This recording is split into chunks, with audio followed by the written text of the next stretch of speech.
जल रहा है, आग लगी है सीने में, हुक्मरां सब व्यस्त हैं खून गरीब का पीने में। तो राम मंदिर या बाबरी का पक्ष नहीं मैं लाई हूं, घायल भारत चीख रहा है, चीख सुनाने आई हूं। परम आदरणीय सभापति महोदय, मंचासीन निर्णायक मंडल समिति एवं उपस्थित मेरे प्यारे साथियों, मैं आरक्षी खुशबू चौहान केंद्रीय रिजर्व पुलिस बल आज सदन की राय से असहमत होते हुए वक्ता विपक्ष में अपने विचार प्रस्तुत करूंगी। महोदय, दर्द हद से तब गुजरने लगता है जब मेरी आंखों के सामने ताज, पुलवामा, छत्तीसगढ़ में शहीद हुए जवानों के शत विशत अधजले शरीर के टुकड़े, रेत के टीलों से ऊपर जाती लाशों के ढेर और कश्मीर की खून से सनी लाल रंग की सड़कों के दृश्य सामने आते हैं। उस पर मेरे प्रतिपक्षी महोदय का कहना ये कि मानवाधिकारों की अनुपालना करते हुए देश से उग्रवाद और आतंकवाद को समाप्त किया जा सकता है। महोदय, अब तो हमारा तिरंगा झंडा भी हमसे ये पूछने लगा है कि क्या बात है भारत, आजकल फहराने से ज्यादा मैं कफन में दफनाने के क्यों काम आ रहा हूं। महोदय, हृदय तो उस दिन फट गया जब बूढ़ी मां अपने बेटे के चिथड़ों को देखकर बोली कि साहब, आप तो भर्ती में 1 इंच भी कम नहीं लेते, मैं आधा शरीर कैसे ले लूं।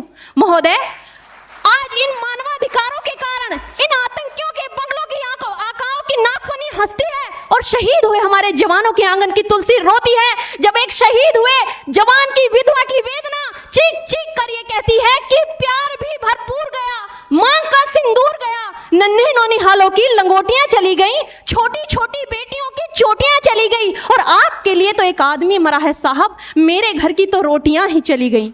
महोदय, किसी भी युद्ध को जीतने के लिए पहल करना सबसे ज्यादा आवश्यक है, क्योंकि इतिहास गवाह है कि पहल करके बड़े बड़े युद्धों के परिणाम बदल दिए गए हैं। परंतु आज मानवाधिकारों के कारण हमारे देश के जवान इस कदर बंधे हुए हैं कि अपनी ड्यूटी पर खड़े होकर भी वो आज पहल करने से डरते हैं, क्योंकि महोदय भविष्य में उन्हें कटघरे में खड़े होने का डर सता रहा होता है।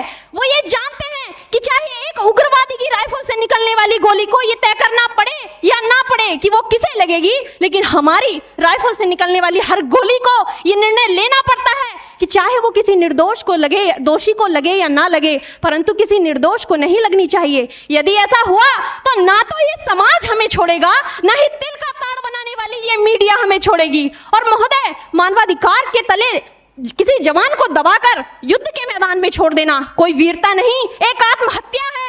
क्योंकि महोदय, फूल को श्रृंगार दो ये मुमकिन नहीं और एक वीर को झनकार दो ये मुमकिन नहीं। जो हाथ बांध दे सेना के, ऐसे मानवाधिकार का पालन संभव नहीं।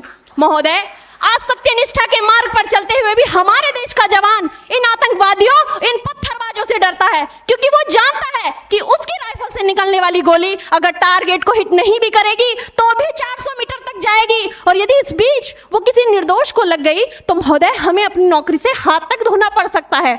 और महोदय, अपनी नौकरी को बचाने की खातिर एक जवान आज ये सोचता है कि चाहे सांप मरे या ना मरे, परंतु लाठी नहीं टूटनी चाहिए, क्योंकि आज हमारे देश के हालात कुछ ऐसे हो गए हैं कि चिरागों को हवाओं में उछाला जा रहा है, हवाओं पर भी रोब डाला जा रहा है। अरे हम ही तो बुनियाद है आंतरिक सुरक्षा की, और आज हमें ही नौकरी से निकाला जा रहा है।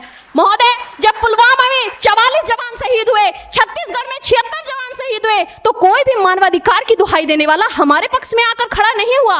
परंतु जब जेएनयू विश्वविद्यालय में एक देशद्रोही के द्वारा भारत तेरे टुकड़े होंगे, अफजल हम शर्मिंदा हैं जैसे देशद्रोही नारे लगते हैं, तो सारे मानवाधिकार के ज्ञाता आकर उसके पक्ष में खड़े हो जाते हैं। तभी तो क्या कहा था उस देशद्रोही ने कि तुम एक अफजल को मारोगे हर घर से अफजल निकलेगा। तो मैं भारत की बेटी अपनी भारतीय सेना की तरफ से आज ये ऐलान करती हूँ कि उस घर में घुसकर मारेंगे जिस घर से अफजल निकलेगा, वो कोख नहीं पलने देंगे जिस कोख से अफजल निकलेगा।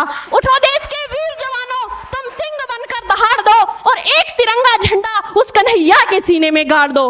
महोदय, अंत में अपनी वाणी को विराम की ओर ले जाते हुए मैं सिर्फ इतना ही कहना चाहूंगी कि मुझे अफसोस है अपने देश की न्यायिक प्रक्रिया पर, जहां आज भी रात के 12 बजे अजमल कसाब जैसे आतंकी के लिए सर्वोच्च न्यायालय के दरवाजे खोल दिए जाते हैं। ऐसे देश से मानवाधिकारों की अनुपालना करते हुए आतंकवाद और उग्रवाद से कभी नहीं निपटा जा सकता। मानवाधिकार के नाम की दुहाइयां देने वालों, सीमा पर लड़ा नहीं जाता, चरखों से शोलों के आगे रामायण पढ़ी नहीं जाती, सीमा पर गोलों के आगे। धरती के घोर कुहासे को एक सूरज ही हर सकता है, क्योंकि एटम बम से रक्षा केवल एटम बम ही कर सकता है।